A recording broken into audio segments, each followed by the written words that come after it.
Hai lovers, balik lagi dengan saya Dokter Mobil. Hari ini saya akan menjelaskan beda-beda scanner dan fungsi-fungsinya, ya kan? Nah, di Dokter Mobil kita memiliki banyak scanner. Kenapa saya bilang banyak? Karena saya juga riset scanner apa sih yang bagus buat mobil. Dan ternyata putar-putar, ternyata scanner yang bagus adalah scanner yang mahal, ya. Jadi kenapa saya bilang begitu? Karena scanner yang mahal fungsinya lebih banyak di softwarenya. Oke, saya jelaskan sedikit kenapa mobil itu butuh di scanner. Kadang-kadang kita kalau tune up nih, misalkan mesin-mesin mobil Honda atau mesin-mesin Livina, itu biasanya ketika throttle-nya kotor banget nih, kayak begini nih, kayak di gambar. Ini kan throttle-nya kotor banget nih. Jadi sehingga ketika throttle kotor begini, si mobil ini udah learning setiap hari bahwa saya kalau ngebuka cuman 1 derajat, angin yang masuk kurang. Jadi saya harus membuka 3 derajat. Setiap hari dia mau ngebuka 3 derajat. Jadi dia udah tertancap di kepala komputernya bahwa si mobil ini throttle-nya harus ngebuka 3 derajat supaya biar dia aman gitu loh, nggak berbet mobilnya. Nah, setelah dibersihin, kan kotorannya nggak ada tuh. Tapi mobilnya tetap ingat bahwa dia harus buka 3 derajat. Nah, sehingga kadang-kadang itu RPM-nya malah ngedrop atau RPM-nya malah tinggi sendiri. Itu terjadi banyak banget di Livina dan di Honda biasanya. Nah, itu problemnya, solvingnya sih gampang. Tinggal kita ambil scanner, kita reset, kita learning throttle-nya. Biasanya habis dari situ langsung beres lagi. Kenapa saya punya beberapa scanner di bengkel? Karena gini loh, kadang-kadang kita ketemu mobil-mobil Livina yang udah agak lama. Mobil-mobil itu tuh biasanya nggak mau di-scan pakai scanner-scanner baru. Jadi kita pakai scanner lama, kita colok, kita reset, langsung ke reset gitu loh. Nah, makanya kenapa scanner lama juga saya tetap simpen. Selain itu, scanner juga fungsinya untuk mendeteksi mobil ini errornya apa sih.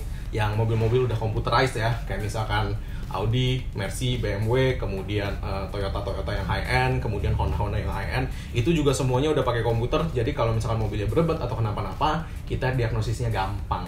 Nah, gitu loh. Nah, untuk itu makanya saya akan menjelaskan gimana cara pakainya scanner, apa aja sih yang dilihat, dan scanner ini tuh bisa apa aja sih, dan perbedaan antara scanner mahal dan scanner murah, gitu loh. Oke, kita lihat prosesnya. Oke, untuk yang namanya scanner, saya memang punya beberapa macam dan memang saya sudah beli bermacam-macam merek. Untuk merek nggak ada masalah sih, cuman karena dia kan terus update. Jadi untuk updatean yang paling baru, saya merasa masih yang paling bagus ini. Ini saya beli launch. Kalau dulu kan scanner segede gini nih, scanner saya yang dulu. Nah, ini juga launch. Saya juga dulu pernah punya Autoboss yang Elite. Kalau dulu itu modulnya ada di alatnya yang besar. Sekarang modulnya ada di sininya. Nah, untuk softwarenya via Bluetooth handphone, tuh kan keren. Nah, beberapa hal yang harus Anda perhatikan ketika Anda mau nyolok OBD. Nah, di mobil kan ada soket OBD-nya tuh. Soket OBD-nya ini kan yang cowok. Nah, di mobil tuh soketnya seperti ini, yang cewek. Nah, harus diingat ini hanya ada satu sisi caranya untuk nyolok. Jadi nggak bisa kebalik ya. Kalau kebalik dia nggak mau masuk, dia hanya bisa masuk satu sisi. Nah, ketika masukin pun nggak boleh miring. Nggak boleh miring begini atau begini ya, terserah, karena itu pin nanti bisa bengkok.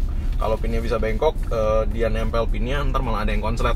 Jadi kalau mau nyolok ataupun mau narik itu harus lurus posisinya, jadi lurus begini, atau nariknya juga lurus. Tuh, jadi jangan di koplak-koplak sampai ininya. Ingat aja lah, pokoknya pinnya ini bisa bengkok gitu loh. Nah, kalau pinnya udah bengkok, urusannya gawat itu nanti. Nah, biasanya OBD itu ada di bawah dashboard passenger side. Nah, tergantung mobilnya. Kadang-kadang mobil-mobil Eropa yang aneh-aneh kayak kelasnya Peugeot dan lain-lain itu dia di tengah dashboard sini atau di bawah kaki atau di dalam situ, macam-macam lah. Itu dicari gitu loh, nanti dicari satu-satu. Memang tiap mobil beda-beda, cuman kalau bengkel sih biasanya tahu. Nah, di sini kan saya hanya mau menjelaskan pentingnya di scan sama gimana sih proses scanning itu gitu loh. Nah, kadang-kadang gitu loh, kita dapat orang tune up, kayak misalkan kemarin kita dapat orang tune up mobil Jazz atau Livina. Kalau Livina sih hasilnya instan ya. Kalau misalkan habis di tune up itu kan throttle-nya biasanya kotor. Ketika throttle-nya itu dibersihkan, angin yang masuk kan lebih bagus. Nah, itu RPM-nya bisa tiba-tiba ngedrop sendiri atau tiba-tiba lebih tinggi sendiri. Nah, itu nggak ada yang rusak, itu hanya butuh di learning. Ibaratnya mereka mobilnya itu harus dikasih tahu bahwa throttle-nya udah dibersihin. Jadi mereka learning ulang atau dipelajari ulang gimana cara. Nah, ini kalau di mobil ini Audi, ini ada di bawah dashboard sebelah kanan. Mungkin agak nggak kelihatan, tapi ini dia nyoloknya sih nggak terlalu susah sih. Nah, kalau saya punya, kita colok sampai bunyi pipip, nah gitu. Terus kita select Audi, confirm. Nah, dia udah Bluetooth semua sekarang. Nah, fungsinya apa sih untuk nge-scan ini? Kadang-kadang ada sensor-sensor yang rusak atau ada sensor-sensor yang abnormal. Abnormal itu sinyalnya nggak normal gitu loh si ECU bacanya, tapi memang dia nggak nongol di check engine. Jadi kadang-kadang check engine-nya nggak keluar kayak mobil-mobil Eropa, tapi errornya banyak banget, itu bisa juga. Nah, makanya kan ini kita scan nih, health report. Kita scan semua, dia scanning nih satu-satu nih.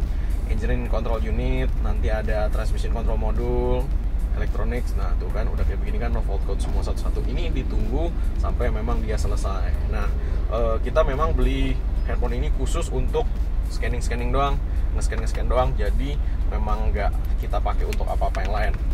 Nah, untuk yang lain-lain kayak misalkan ini kan juga launch, cuman tipe yang 2.0, yang ini udah tipe 3.2 ya. Jadi ini udah lebih baru. Ini sih sama aja. Jadi kita tinggal select nih Eropa, Asia. Nah, udah ada tuh semua tuh merek-mereknya. Kita tinggal select dari situ. Nah, nanti hasilnya akan sama lah kayak begini. Nah, gitu. Kalau alat yang dulu ininya lebih gede karena semua modulnya ada di dalam sini. Sekarang yang modulnya ada di colokannya, jadi memang lebih simple, lebih singkat. Nah, untuk scanner balik lagi sih tetap ada harga, ada barang. Kalau memang di pasaran ada yang jual scanner tuh murah, nggak sampai 2 juta, nggak sampai 3 juta itu dijual. Nah, itu tuh biasanya cuma bisa read code sama erase code doang. Jadi untuk ngebaca errornya apa sama dihapus errornya apa.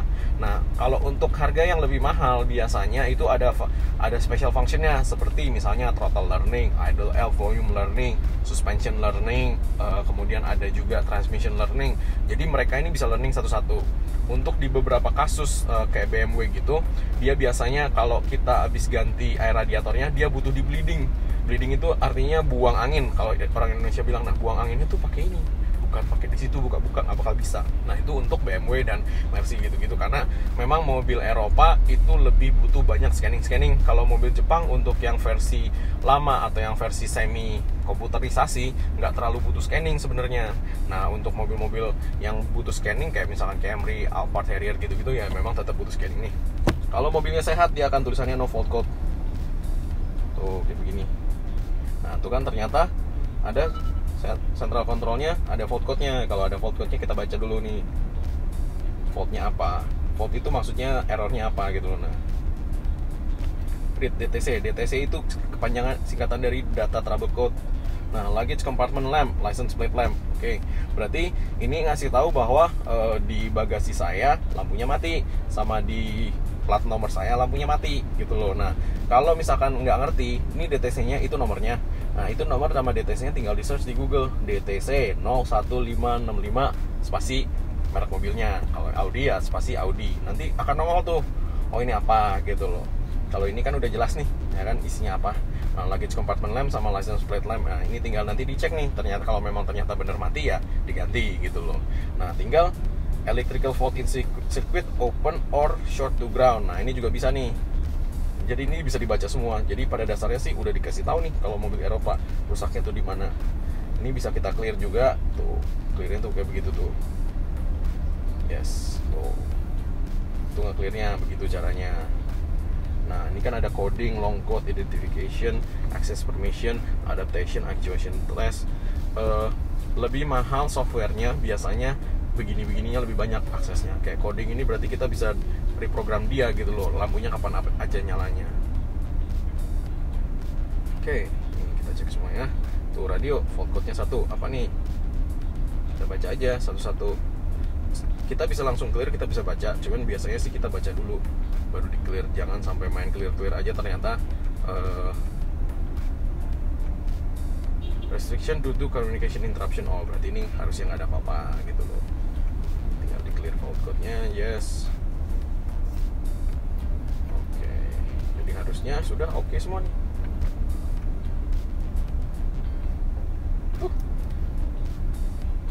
Nah, untuk yang service oil reset atau CBS ya namanya, condition based service, yaitu oli, transmisi atau kampas rem kadang-kadang di mobil-mobil Eropa itu semua reset pakai ini. Jadi ini saya kasih tunjuk nih. Ini kan kita keluar dulu. Nah, sorry. Nah, ini kita reset nih. Nah, brake reset itu artinya yang kampas remnya oil reset, SAS-nya, terus baterinya. Nah, battery reset ini penting kalau di Mercy dan BMW dan Audi dan mobil Eropa, karena kenapa? Ini biasanya ketika kita ganti aki, dia harus register nih ini bahwa ini aki baru, dia akan menyesuaikan throttle learning, DPF learning, terus TPSM reset, bleeding RAM, EGR adaptasi, gear learning, injector, bla bla bla. Ini ada semua. Jadi semakin bagus softwarenya, semakin banyak function yang kita bisa punya gitu loh. Nah, oke, basically sih ini seperti ini.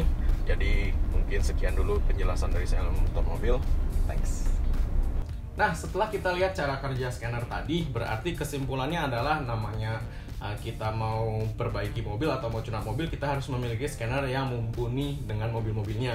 Karena kalau enggak, nanti ketika mobilnya error, kita bingung nih mobilnya harus diapain. Nah, untuk itu, untuk menaikkan awareness terhadap scanner dan bla bla bla itu yang tadi saya bilang, kita bulan ini Dokter Mobil mengadakan promo, yaitu scan dan riset gratis untuk setiap customer yang datang ke Dokter Mobil. Oke, jadi jangan sia-siakan. Nah, di setiap kepala cabang kita punya scanner bermacam-macam mereknya. Ada Launch, ada Autel, ada Autoboss. Silahkan datang ke cabang kita untuk scan dan riset gratis. Oke.